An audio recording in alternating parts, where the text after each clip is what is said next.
हमारी प्रतिदिन की रोटी कार्यक्रम का स्वागत। आज का ध्यानांश सुबह की धुंध। मैंने तेरे अपराधों को काली घटा और तेरे पापों को बादल के समान मिटा दिया हूँ। यशायाह अध्याय 44 पद 22। एक सुबह मैं अपने घर के पास एक तालाब पर गई। मैं एक पलटी हुई नाव पर बैठ गई, सोचती हुई, और एक कोमल पश्चिम हवा को पानी की सतह पर धुंध की एक परत का पीछा करते हुए देख रही थी। कोहरे की लड़ी चक्कर मार रहे थे और बावर में घूम रहे थे। छोटे छोटे बावंडर उठे और फिर खुद ही शांत हो गए। जल्द ही बादलों के बीच से सूरज की रोशनी दिखाई दी और धुंध गायब हो गई। इस दृश्य ने मुझे सुकून दिया क्योंकि मैंने इसे एक पद के साथ जोड़ा जिसे मैंने अभी पढ़ा था। मैंने तेरे अपराधों को काली घटा के समान और तेरे पापों को बादल के समान मिटा दिया है।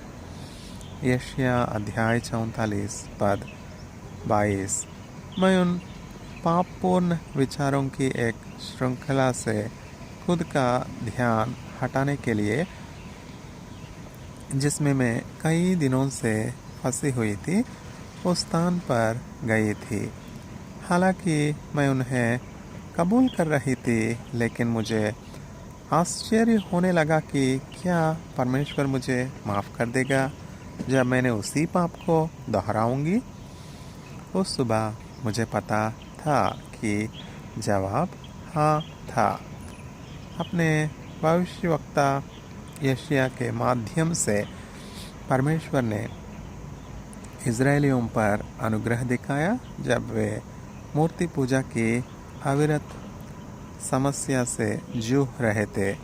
यद्यपि उसने झूठे देवताओं का पीछा करना बंद करने के लिए कहा था, परमेश्वर ने खुद ही उन्हें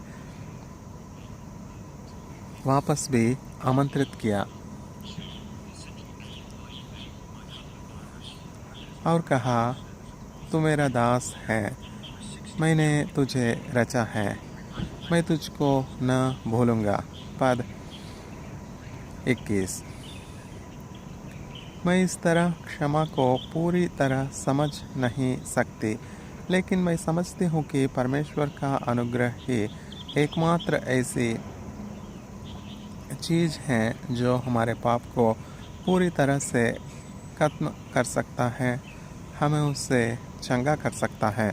मैं आभारी हूँ कि उसका अनुग्रह उसी के समान अनंत और दिव्य है। जब भी हमें इसकी आवश्यकता होती है वह उपलब्ध है। परमेश्वर के अनुग्रह का दुरुपयोग करना कैसे संभव है? पापी आदतों से मुक्त होने और उसकी क्षमा का अनुभव करने के लिए आप क्या कदम उठा सकते हैं? प्रिय परमेश्वर, मेरे जीवन में आपकी अनुग्रहपूर्ण उपस्थिति के लिए धन्यवाद। मैं आतन पाप में जीना नहीं चाहती। मुझे उस स्वतंत्रता को महसूस करने में मदद करे जो तब मिलती है जब मैं पाप को कबूल करती हूँ और आप इसे पूरी तरह से मिटा देते हैं। Grace accepting God's gift to you को discoveryseries.org/Q613 पर पढ़े। लेखिका जेनिफर बेंसन शुल्टज। यह सुसमाचार हमारी प्रतिदिन की रोटी से लिया गया है 11 दिसंबर 2020। धन्यवाद।